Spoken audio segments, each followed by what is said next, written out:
नाज़रीन, सिंध के मुख्तलिफ़ शहरन में सख्त गर्मी बावजूद बिजली की लोड शेडिंग जारी है, जैं सबब शहरी सख्त परेशानी के मुंह ले रहा है। अक्सर इलाकन में सड़ीवल ट्रांसफार्म भी तब्दील न थी सघिया आहिनि, जंहिं सबब केतरा इलाकन में बिजली मुअत्तल है।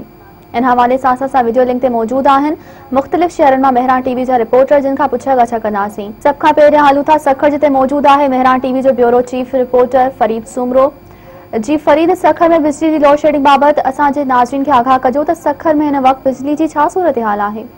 जी, लोड शेडिंग के हवाले से मां इहो ॿुधाईंदो हलां त सखर सिटी में जेको आहे 2 खां 4 कलाकनि ताईं लोड शेडिंग कई पई वञे। हिन वक्त असां मौजूद आहियूं सखर जे उन इलाके में जेको घंटाघर जो इलाको सॾियो वञे थो, जंहिंमें 3 मुख्य बाज़ारूं उन सां मिलनि थियूं।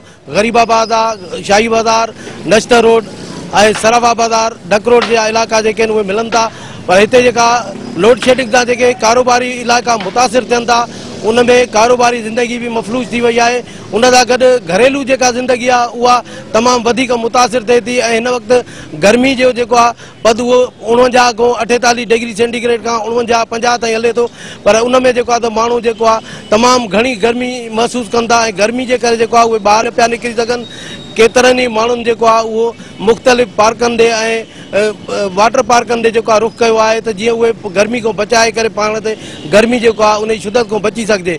पर मां अॻिते जेको आहे इहो बि ॿुधाईंदो हलां त जेके सखर जा 12 ज़िला आहिनि उन मां 840 जेके आहिनि ट्रांसफार्मर उहे मुख़्तलिफ़ मद में लाथा विया आहिनि ऐं मुख़्तलिफ़ शहरनि ॻोठनि में जेके आहे उहे लाहे करे सेबको पारां जेको आहे उहे पंहिंजी कस्टडी में रखिया विया आहिनि। उन्हनि जो जवाज़ इहो ई ॼाणायो वियो आहे त उहे बाक़ीदार आहिनि। पर बाक़ीदार में उन में माण्हुनि खे जेको आहे न सहूलियत मिले थी, न ई उन्हनि खे जेको आहे त बिजली ॾिनी पई वञे। ऐं इहे जेके ट्रांसफार्मर लाथा विया आहिनि उहे तक़रीबन गुज़िरियल 8 खां 6 महीननि खां उहे मुसलसल मुख़्तलिफ़ वक़्तनि में लाथा विया आहिनि ऐं उन्हनि खे हिन वक़्त ताईं जेको आहे कंहिं बि क़िस्म जी का सहूलियत न आहे। बाक़ीदार हर जाइ ते मौजूदु आहिनि, माण्हू बिल बि जमा कराइनि था, कुझु बक़ाया जात वारा आहिनि। पर जेके बक़ाया जात जो जवाज़ ॼाणाए करे लोड शेडिंग जो हिकिड़ो अणॼाणायल जेको आहे जवाज़ ॼाणाए करे माण्हुनि खे तकलीफ़ ॾिनी पई वञे, उनजो सेबको पारां आवाम खे को बि रिलीफ न पियो ॾिनो वञे। न ई सेबको जे आला अमलदारनि पारां आवाम खे जेको आहे ॿुधण लाइ को तयारु आहे त उन्हनि खे असां सहूलियत ॾियूं ऐं उन्हनि खे जेको आहे इन शइ खां बचाए वञे। ऐं ॿी मां इहा ॻाल्हि कयां त करप्शन जी जंहिं महिल ॻाल्हि हले थी त हिते जेको आहे सेबको जा अमलदार पाण में उहे मिली भगत करे करप्शन जेको आहे टेक्निकल तरीक़े सां करप्शन कनि था। उन में जेके सिक्योर थियल आहिनि फीडर, उन्हनि में तरीक़ेकार सां जेको आहे उन्हनि खे डिमी मीटर ऐं बंदि थियल जेके पीडी मीटर चइजे उहे उन्हनि खे हणी करे ऐं चोरी बिजली चोरी कराइनि था। उन्हनि जा जेके गरा बिल आहिनि ऐं डिडक्शन बिल आहिनि उहे आम माण्हू ते थोपिया वञनि था। ऐं उन सां गॾु हिकिड़ी सेबको पारां आवाम जे मथां इहो ज़ुल्म बि कयो पियो वञे त जेके टीमूं हिननि जोड़ियूं आहिनि, अगरि कंहिं टीम जेका पकड़े थी अची कंहिंजे घर ते या दुकान ते अचे थी नाजाइज़, उन डायरेक्ट लाइन जे करे जेको आहे 1 लख खां 1.5 लख ताईं उन्हनि ते पेनल्टी हणी वञे थी। उनजी का बि इन्वेस्टिगेशन नथी कई वञे। उहे उन्हनि खे उहे अख़्तियार कंहिं ॾिना आहिनि त तव्हां आम माण्हू जी ज़िंदगी मफ़लूज करे तव्हां उन्हनि ते 1.5 खां 2 लख रुपया जेको आहे जुर्मानो रखो, इन जी बि का तहक़ीक़ात कोन थी थिए। ऐं इन हवाले सां जॾहिं मुंहिंजी सेबको जे AC अब्दुल करीम बेमुण सां ॻाल्हि ॿोल थी त उन इहो ई जवाबु ॼाणायो त असां जेके ट्रांसफार्मर लाथा आहिनि उन्हनि में इहो ई जवाबु ॼाणायो आहे त उहे माण्हू बाक़ीदार आहिनि। पर जॾहिं असां उन्हनि खां इहो सुवाल कयोसीं त बाक़ीदार जेके आहिनि उहे टोटल माण्हू त न आहिनि, कुझु उन में बिल जमा कंदड़ बि आहिनि। चए उन बिल जमा कंदड़ जेके माण्हुनि खे जेका तकलीफ़ अचे थी उहा उन बाक़ीदारनि जे करे थी। पर उहो पंहिंजे क़िबले खे दुरुस्त करण बजाए आवाम खे जेको आहे बिटे अज़ाब में मुब्तला कयूं वेठा आहिनि, जंहिंजे करे जेको आहे आवाम खे ॿुधण लाइ को बि तयारु कोन्हे। चाहे उन्हनि जो CO हुजे, चाहे उन्हनि जो AC हुजे या इंजीनियर हुजे या उन्हनि जा ॿिया जेके आला अमलदार आहिनि, उहे कंहिं बि क़िस्म जो आवाम खे रिलीफ ॾियण जे मूड में न आहिनि ऐं न ई उहे उनखे रिलीफ ॾियण जे हक़ में आहिनि। पर उहे रिकवरी जे बहाने सां मुख़्तलिफ़ बहाननि सां ऐं AC जो इहो बि चवणु हुयो त असां जेको आहे कंहिं बि तरीक़े सां ऑफिशियल जेका आहे उहा लोड शेडिंग न आहे अनाउंस कई वई, न ई ऑफिशियल लोड शेडिंग आहे। पर उनखे टेक्निकल तरीक़े सां फॉल्ट ॼाणाए करे 4 खां 5 कलाकनि ताईं जेको आहे लोड शेडिंग कई वञे थी। ऐं बाराड़ी वारे इलाइक़नि में 15 कलाक बि लोड शेडिंग हले थी, जंहिंजे लाइ को बि ॿुधण वारो न आहे। ऐं इन में इहो बि जेको आहे त टेक्निकल तरीक़े जी जेका माण्हुनि खे तकलीफ़ ॾिनी वञे थी उनजे लाइ न वफ़ाक़ी हुकूमत ॿुधे थी, न सूबाई हुकूमत ॿुधे थी।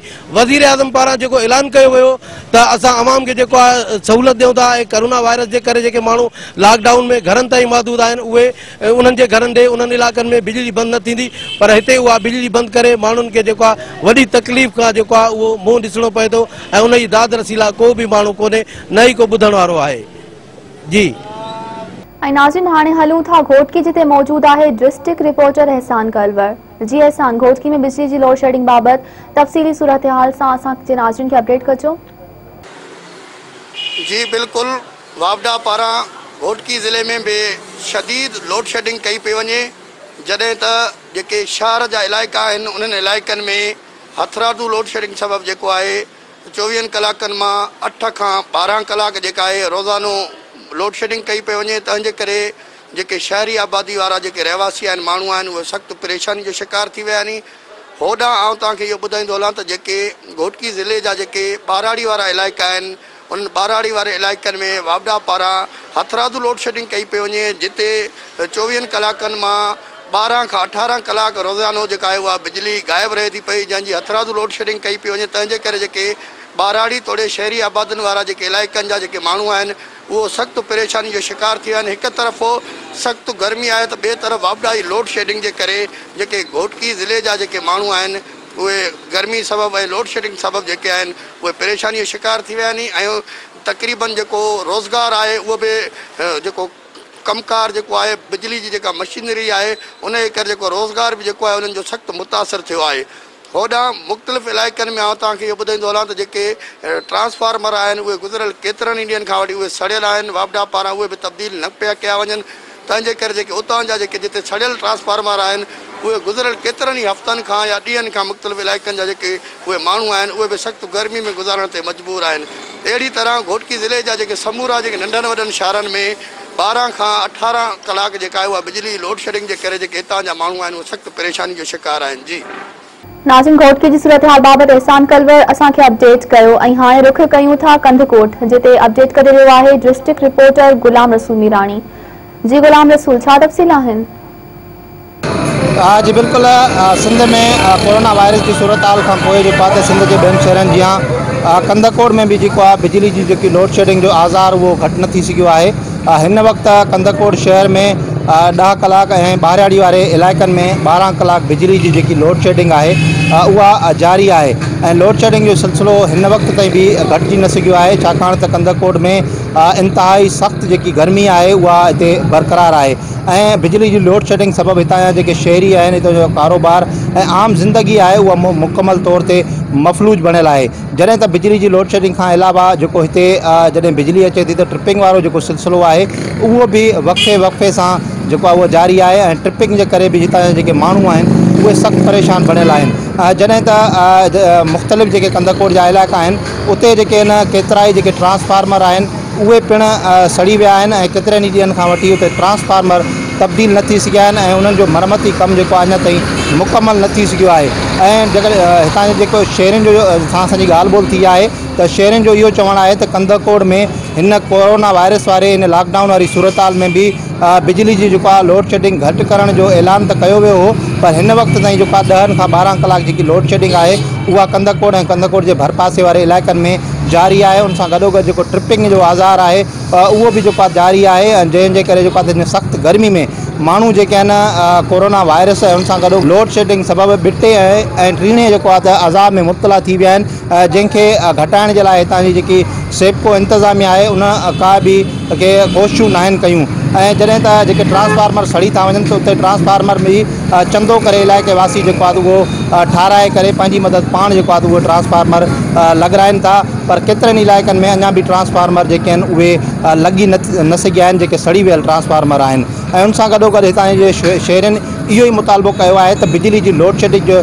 दौरियाना में जेको आहे त उहा घटिताई आंदी वञे त हितां जा जेके शहरी आहिनि उहे सुख जो साह जेको आहे उहो खणी सघनि ऐं उहे अज़ाब खां बची सघनि। ऐं उन सां गॾोगॾु हितां जे सेप्को इंतिज़ामिया सां हितां जे वावडा जे SDO असगर अली बिजाराणी सां जॾहिं असांजी ॻाल्हि ॿोल थी त उनजो इहो चवणु आहे त जेकी लोड शेडिंग आहे उहा 10 कलाक जेकी आहे शहर में कई पई वञे ऐं 12 कलाक जेकी आहे उहा ॿाराड़ी में जेको आहे उहा कई पई वञे। हुनजो इहो चवणु चवणु आहे त असांजा जेके फीडर आहिनि मुख़्तलिफ़ जेके उन्हनि ते ओवरलोड हुजण जे करे जेको आहे लोड शेडिंग कई पई वञे ऐं ओवरलोड हुजण जे करे ट्रिपिंग वारो जेको सिलसिलो आहे उहो जारी आहे। हुनजो इहो चवणु आहे त असां वटि जेको ग्रेड स्टेशन में ॿिया नवां फीडर जेके आहिनि उहे लॻाया वेंदा। उनजो जेको कमु मरमती आहे उहो जारी आहे। जॾहिं बि उहे 2 फीडर लॻी वेंदा त हीअ लोड शेडिंग ऐं ट्रिपिंग वारो जेको आज़ार आहे उहो जल्द ख़तमु थी वेंदो। जी नाज़रीन, कंदकोट मां असांखे लोड शेडिंग बाबति गुलाम रसूल मीरानी आगाह कयो ऐं हाणे हलूं था मटियारी जिते मौजूदु आहे मेरा टीवी जो डिस्ट्रिक्ट रिपोर्टर बाबू ख़ास खेली। जी बाबू, मटियारी ज़िले में बिजली जी लोड शेडिंग बाबति छा सूरत हाल आहे? जी नाज़रीन, मटियारी शहर समेत पूरे ज़िले अंदर हिन वक्त गर्मी पद जो 47 का 48 सेंटीग्रेड ताईं वही पहुतो है। जै सबब आवाम इंतहाई जो गर्मी सबब जो सख्त परेशान है।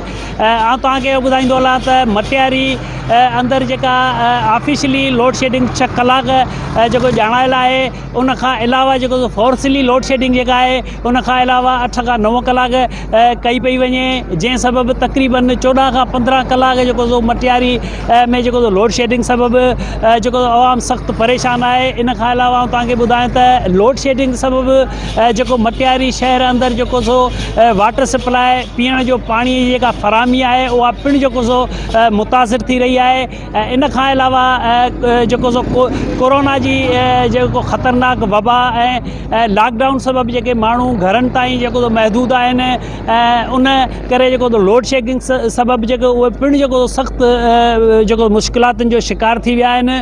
गुज़िरियल 2 ॾींहं पहिरीं जो जाम शोरो पावर हाउस में जेका बाहि लगी हुई उन सबब जेका बिजली जो मटियारी जी जो मुनक़ता थी वई। उन खां पोइ जो एक्सीएन इसको इंतज़ामिया पारां जो फौरी तौर ते जो दादूअ खां जो लाइन बिजली जो फराहम करे मटियारिन के जो ॾिनी वई। ऐं तव्हांखे इहो ॿुधायां त मटियारी अंदर 50 का 55 साल पुरानी जो तारूं लगल आहिनि ऐं कुछ एतिरा जो कुछ ट्रांसफार्मर पिण जो जेके माना नाकारा बणिजी चुका आहिनि उहे जो उन जो लोड शेडिंग जी हुअण जो उहो पिण जो सबब आहिनि।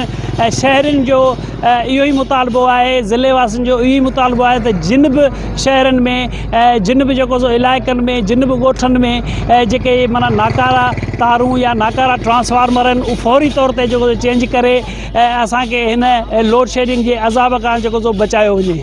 जी नाज़रीन, बिजली जी लोड शेडिंग बाबति असांखे सखर मां फरीद सुमरो, घोटकी मां एहसान करवर, कंदकोट मां गुलाम रसूल मीरानी ऐं मटियारी मां बाबू ख़ास खेली आगाह कयो। इन्हनि सभिनी